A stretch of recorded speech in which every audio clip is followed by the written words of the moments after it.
صراحه يا توته درجاتك حلوه خالص وكله اكسلنت اكسلنت اكسلنت، فبرافو عليك يعني. بما ان انت شاطر فانا هعمل لك النهارده حاجه حلوه. طب انت وكمان من حقك تقول نفسك في ايه في هديه. نفسك في الاول قبل ما نجيب الحاجه الحلوه؟ دي بس افكر في حاجه كتير. لا انا عايزك تختار حاجه واحده حاجة وليك واحدة. ميزانيه مش هنعديها. فكر نفسك في ايه حاجه طب سؤال، الميزانيه كام؟ من غير ما تعرف الميزانيه، تقول انا نفسي في كذا. قول انا نفسي في كذا واحنا نقول لك في المعقول ولا مش في المعقول. نفسك في نفسك في ايه؟ نفسي يا ابني انا كان على ايامك لما بقول نفسك في ايه بقول لهم نفسي في كوبايه اي حاجه اللي يجي منكم احسن منكم. اقول لك نفسي في هوفر بورد. هافر بورد ده ب 8000 جنيه. انت عايز هافر بورد بجد في سنه رابعه ابتدائي؟ لما تكبر تقول انا عايز عربيه. لا ان شاء الله دي في الشهاده الاعداديه الثانويه ان شاء الله. لا احنا ممكن نجيب لك هافر بورد كده يكون كويس. وعامه يا عم انا مش هزعلك عشان ده اول طلب ليك. لا هوفر بورد ده كتير. طب ينفع نجيب سكيت بورد؟ سكيت سكيت بورد. سكيت بورد انا اوكي. هوفر بورد هو انت وخليه بتنزل من ستة هافر ابتدائي. بورد ب 8000 جنيه ل 800 جنيه؟ طيب يا عم اللي انت عايزه. سكيت بورد خلاص انت مش عايز سكيت بورد؟ انا هجيب لك سكيت خلاص بورد. نجيب سكيت بورد. اروح بقى اجيب لك الهديه اللي ماما عاملاها لك. اوكي. طبعا بما ان هم ناجحين ومتفوقين فقلت بقى افرحهم واعمل لهم حاجه حلوه. وعلى فكره يا جماعه فلوماتير مش بيطلع معانا في الفيديوهات مش عشان خاطر حاجه، هو مش بيحب يطلع فهو حر، فانا ما بحبش اضايقه، بس هو ناجح ومتفوق وجايب درجات حلوه فقلت بقى اعمل لهم حاجه حلوه. بس بص انت مش هذا اكتر فاكهه انت بتحبها المانجا، فقلت هعمل لك بقى تورته مانجا. تاني اكتر واحده هرم المانجا كده، ده هرم مانجا كامل. هات طبق كده يا لا دي كوره، نص كوره مانجا. اهي الطبق اهو يا عم.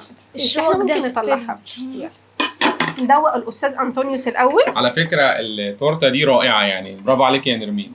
بس يا توته اصبر معلش بقى. بصوا عامله ازاي من جوه يا جماعه. بصوا تعالوا نفرجهم هناك يا عماد. انا افرجهم هنا خش هنا كده.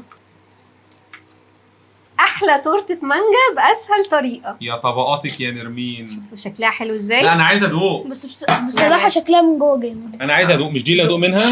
دي كلنا هندوق. دوق يا انطونيوس. كل واحد يقول رايه. المفروض ايه انطونيوس حبيب قلبي. طوب. هي يعني شوف هي مجمده سيكا. مش مهم، هي اصلا بتاكل ساعه. الجو حر فصراحه حطيتها في الفريزر شويه. حلو قوي. اني فريزر. ايه رايك؟ حلو قوي. 10. دي ولا اللي بنجيبها من بره؟ لا يا نرمين دي جميله. الكيكه دي لعشاق المانجا. الف مبروك يا توته. جميله فعلا بجد، هتتبسط اول ما عملتوها. هي سهله جدا بجد، سهله جدا جدا. لو عايزين تشوفوا الوصفه روحوا بقى على قناه نرمين او صفحه نرمين صبري هتلاقوا كل التفاصيل. بس هي حلوه بجد يا نرمين، برافو عليكي. انا عجبني المستوى بتاع الاداء عندك عالي قوي. ايه الرجاله دي بتسيح. جو حر يا ابني عشان مانجا ومتلجه. احنا بنسيح مش بس هي رائعه بصراحه. احنا بس حبينا نفرح الولاد وعملنا لهم حاجه حلوه. مبروك يا توته. وروحوا بقى فرحوا ولادكم اللي نجحوا. وطبعا كلنا بنصلي لاولادنا اللي موجودين في ثانويه عامه ربنا معاكم كده ربنا معاك يا سامو. ربنا معاك يا سامو حبيبي. طبعا ما تنسوش تعملوا فولو للصفحه وكل واحد في التعليقات يكتب لنا ابنه عمل ايه في النتيجه بتاعته. طبعا احنا مبسوطين بنجاحهم بغض النظر، بس ايه عايزين نعرف برضه. نشوفكم بقى مع فيديو جديد. باي باي.